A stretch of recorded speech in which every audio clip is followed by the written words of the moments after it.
Good morning, everybody. I'm Aditi Kohli. I'm the general manager for Southeast Asia and Hong Kong for a startup called Near, which is headquartered out of Singapore. And I'm sure we all are having a very insightful morning hearing to all these lovely presentations. And thanks again to the presenters and for MRMW to invite me today to talk about how we can actually decode millennials through advanced analytics.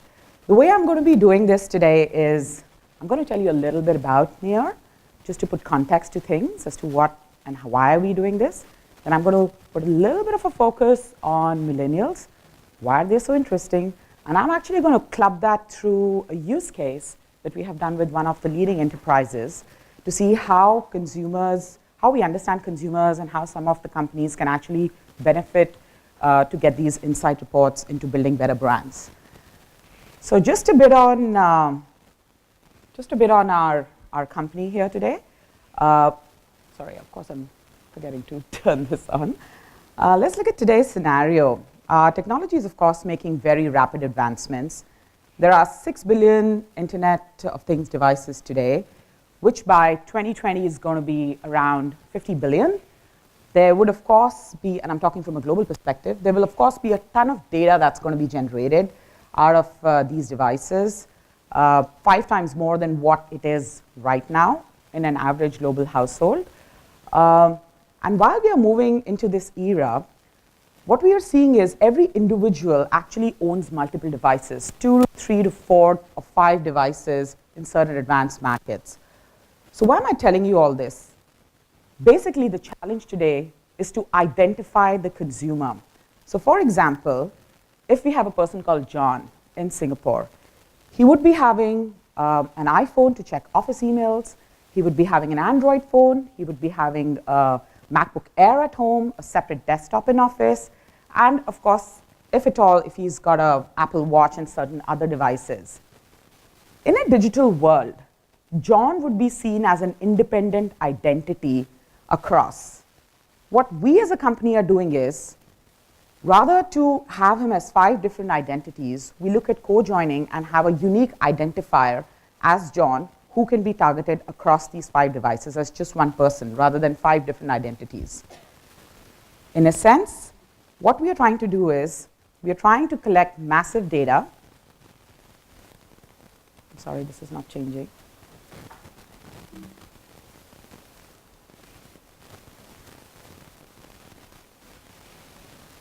What we're trying to do is we built up this platform with our flagship product, AllSpark, and we're trying to understand and use massive data across artificial intelligence for consumers in smart environments, of course, all of these environments, calling ourselves an ambient intelligence platform. We, of course, have been around in the business. Since 2012 across 6 markets globally, but I'll try to keep focus on Asia Pacific, where we are headquartered in Singapore. And of course, I've won some fantastic global accolades as of last year, Forrester and Gartner, and of course, as the location-based intelligence entrepreneurial company of the year from Frost & Sullivan.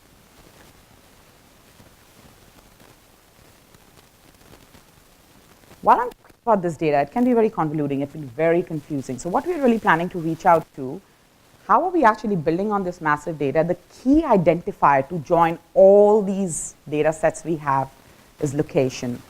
I think across in the presentations today, I really didn't hear much on the location aspects, and that's what I'm going to focus on. That's what we as a company do to understand consumer behavior. You are basically what places you visit, and that depends, that will help you identify then what kind of a person you are. If you're going several times to a golf course between 9 a.m. to 12 p.m. on a Saturday afternoon, obviously, you're not playing tennis there, I'll probably classify you as a golf lover. Just to make this more simpler, you have apps on your phones. We have partnered with a ton of apps, either directly or through mediation platforms, from where we are getting these location pings. We've tied up with Cisco as one of our Wi-Fi partners, and there are several other data products we've tied up with just to understand the movement of consumers. If I see you from 9 a.m. to 6 p.m. at a particular location, while you're accessing those apps, I'm getting some of those phone pings in absolutely the most PII compliant manner, in the most privacy compliant manner. I'm actually analyzing those pings. I'm seeing you over a period of 30, 60, 90 days to see where are you consistently from 9 a.m. to 5 p.m. in a particular location. I know what that location is because in the past when I'm building up the data set, I know that place, that Green Plaza 1 is actually an office area. So I will classify you as a professional who's working there. Then again, from 8 p.m. in the night till 3 a.m. in the morning, I see you at a residential area. Singapore being a very clean market, postal codes are very clean again. Because I'm seeing you over a period of 30, 60, 90 days in that particular location, I have obviously got real estate data. When I map that location to a real estate data, I know what kind of rent, or if you're owner of that house, how much money that cost of the property would be. Of course, if the rent is around $10,000, or if the property is costing is over $3 million, I know you potentially are an affluent. What I'm trying to do here is I'm trying to profile you. I'm trying to build that profile and say, okay, this particular person is a professional and is also an affluent and also is a golf player who's seen every Saturday at a golf course. Based on this, we've of course built profiling. Now, why am I telling you all this? We are here to talk about demystifying, and talking decoding millennials. What we have done in the past is, over the past couple of years, we've built up this data set of audiences. We look at the age group, the demography of people, classify them into audiences, what locations do they visit, and that becomes a potential use case for our platform called AllSpark. It's pretty heavily used in terms of consumer research. Brands really want to understand how they can build or target certain demography, even from just down under over a period of time. What are the places of interest they go to, and what are their digital patterns all about? It's also used for measurement of campaigns, pre and post, whether that person actually went to that particular place, how much time did he spend there, and from there, where did he go next? So these are some kind of insights brands are really after. Why? Because there are a lot of them. It's 2.5 billion millennials worldwide today. That's almost a third of the world population. By 2025, 75% of the global workforce will be consisting of millennials. Currently, 61% of the millennials prefer to shop online rather than in retail stores. That's why a lot of big brands with brick and mortar stores are looking at a very strong digital strategy. And of course, by 2018, they have the spending power. They'll be spending over $3 trillion globally. They're, of course, the influencers of all the generations in the decision-making process. That's the key age where we potentially buy a house, buy a car, have kids, and kind of move on in life. Now, to get a further granular insight, sorry, it's a little slow. We actually did this study with a leading enterprise a couple of months back. What their overall objective was, they have a huge pool of people, and like I explained, millennials within their age group are a very, very key segment in the BFSI sector. So this enterprise wanted to actually see what are the millennial trend patterns within a car purchase group, within a house purchase group, an education purchase, or a travel purchase, because that's where mostly banks come in. These are big ticket items. And we did this study across 6 markets. There is UK also over here because it's of course of interest to the enterprise you work for. But besides that, in Asia Pacific, we covered over Australia, Hong Kong, Malaysia, Indonesia, and Singapore, mapping more than 30,000 millennials over a period of 1 month. Sorry about that. Now, how we define the rules? Like I explained, we look at their physical as well as their digital journey. Once we have defined the millennial, we of course start mapping them and seeing, for example, a car purchase, we start seeing what kind of dealerships are they going to, what kind of car dealerships are they going to. And also at the same time, in building up their digital journey, we try seeing what kind of auto apps are they accessing and how extensively they are accessing that. The same way for travel purchase. To understand the travel spend patterns for this BFSI sector, we created the category and started looking at what travel agent locations in a specific country they are going to, and what is their app purchase over there all about.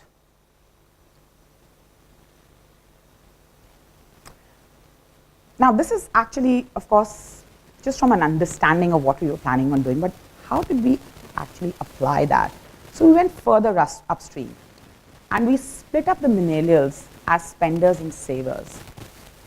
All these millennials, the data that we had, who were in a particular country, we started to see what kind of banking institutions they're going to, what kind of finance centers they're going to, what kind of financial apps they are kind of accessing on.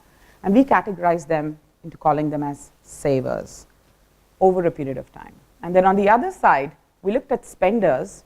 And while I'm adding on to savers, when I'm looking at them going to a banking institution or accessing financial apps, more from a consumer point of time, I also mapped them and saw them whether they were actually going to the retail locations, the same user, whether that retail, if he's really traveling to the retail location. Because for me, when I look at spenders, anybody who's really actively either accessing apps which are retail related or is found at a retail location, of course, they're going and spending there. So we segregated the two methodologies like that. And what we got to was what I'm going to talk in the subsequent slides explaining amongst the research findings for all these 6 markets. Now, just to highlight, we actually have this research report in a very in-depth fashion. So if anybody in this room is interested, I'm more than happy to circulate that to you so that you can actually get to know the truth set behind a lot of detail which are not on these slides in the interest of time. Looking at United Kingdom, I'm just going to talk about very top-line information. So specifically, people over there were more of savers. If you look at women, 71% of them are savers. I don't belong to a millennial crowd. I'm beyond a millennial right now. But I know when I was a millennial, of course, I was saving. So maybe it's just a male-female thing, but it also differs from country to country, and that's what you're going to see. That's why this is something which is of interest. In terms of female savers, they are 3 times more interested in saving for a house rather than, or for a house compared to a female spender.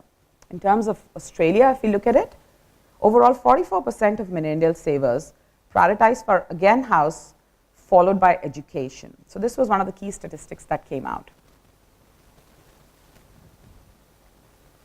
Sorry.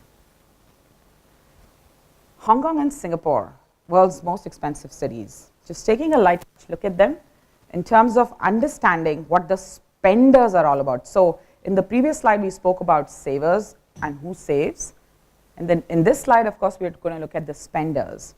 So specifically in Hong Kong, car purchase seems to be the top spending category, with 3 in 4 males purchasing a car. At the same time, in Singapore, millennials spend most of the time in travel purchases. This is a no-brainer. Anywhere you want to travel beyond 45 minutes in Singapore, you of course need a passport. But of course, there was a lot of research finding which went behind based on Singaporeans visiting, travel agents or accessing travel apps or making travel plans on the physical as well as the digital aspect and the combination of that. Besides that, given housing is so expensive, of course, that's a place where, again, they're spending a lot of their money on. Looking at Indonesia and Malaysia as part of the study, now again, I'm going to take you back into the saving patterns. Indonesians are very much related to education. Majority of them research for education in evening hours. So as part of the research study, why I brought this point up is because there's a specific time. So if you're a tuition center, if you really want to promote a university and you really want to reach the Indonesian millennials, evening is a good time when you should be pushing out your marketing message to them. At the same time, Malaysians, everybody has a car there. But of course, they research a lot in terms of that obviously qualifies them from a saving perspective. Somebody who's really going on doing a research, for example, to buy a car, at an average, the millennial population in Malaysia would actually access an app 15 times or over in a period of 1 month. They're interested, they're saving for it, and then of course we see the digital trends. Maybe they would have gone to a car dealership also in the physical world is what we know of, and then we'll classify them into this.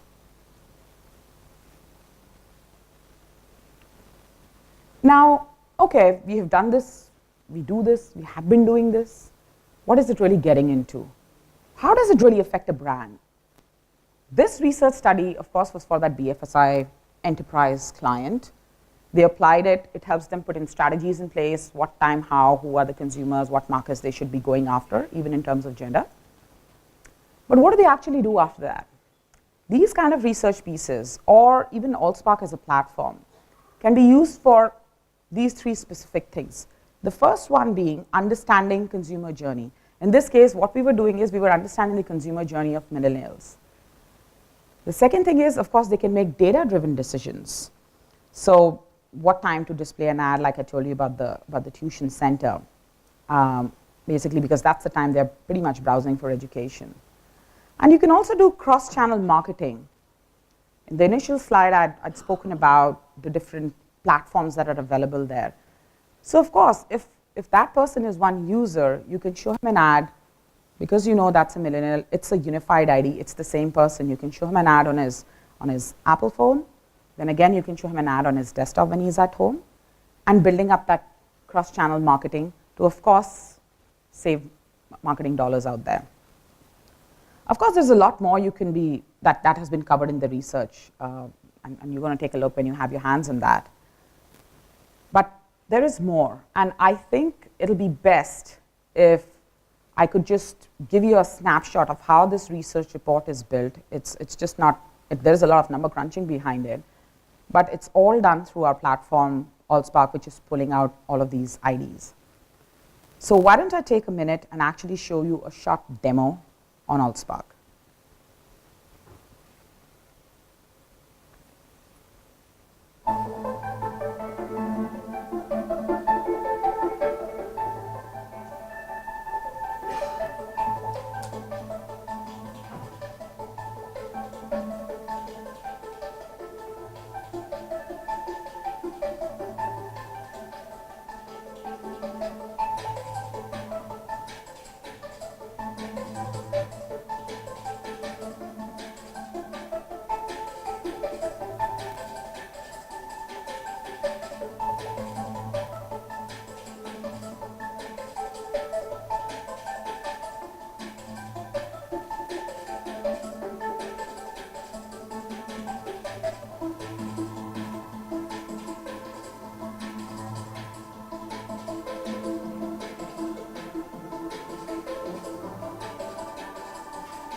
So I hope that gives a bit of a context to you in terms of what we're all about and how we are really getting onto the insights, building up this world for Asia Pacific. Questions? Any questions? That was very inspiring to see millennials in a different light and location. Do we have any questions? Hi, thanks. Thanks for presenting that. Just a question, how does this offering differ from like the Experian Mosaic or the... It's working now? Oh, great. How does this offering differ from like Experian's Mosaic product or what Axiom can do? Okay, so in terms of Mosaic, we have dealt with, Axiom has also built personas. But the way you actually get these personas, they're already qualified, quantified. For example, Singapore Mosaic Experian, they've already classified postal codes based on what kind of people live there. So we actually see it as a complementing offering. We work with some of these partners to augment our data sets. But these data sets are just for understanding. They're not actionable. So what we do is we build up customized audience profiles. So I can as you saw in the demo of AllSpark, I can actually collate and create an audience 18 to 25, which has been to McDonald's between a specific time, like from 9 a.m. to 12 p.m., in a market like Singapore, only in Pasir Panjang area. So what our offering is data and media both. We collate these profiles, of course, through various data sets, and Experian being one of them in terms of just building up and helping us build these profiles. But what we have in the end is an end-to-end self-serve platform, which brands, agencies, enterprises are using currently. Yeah.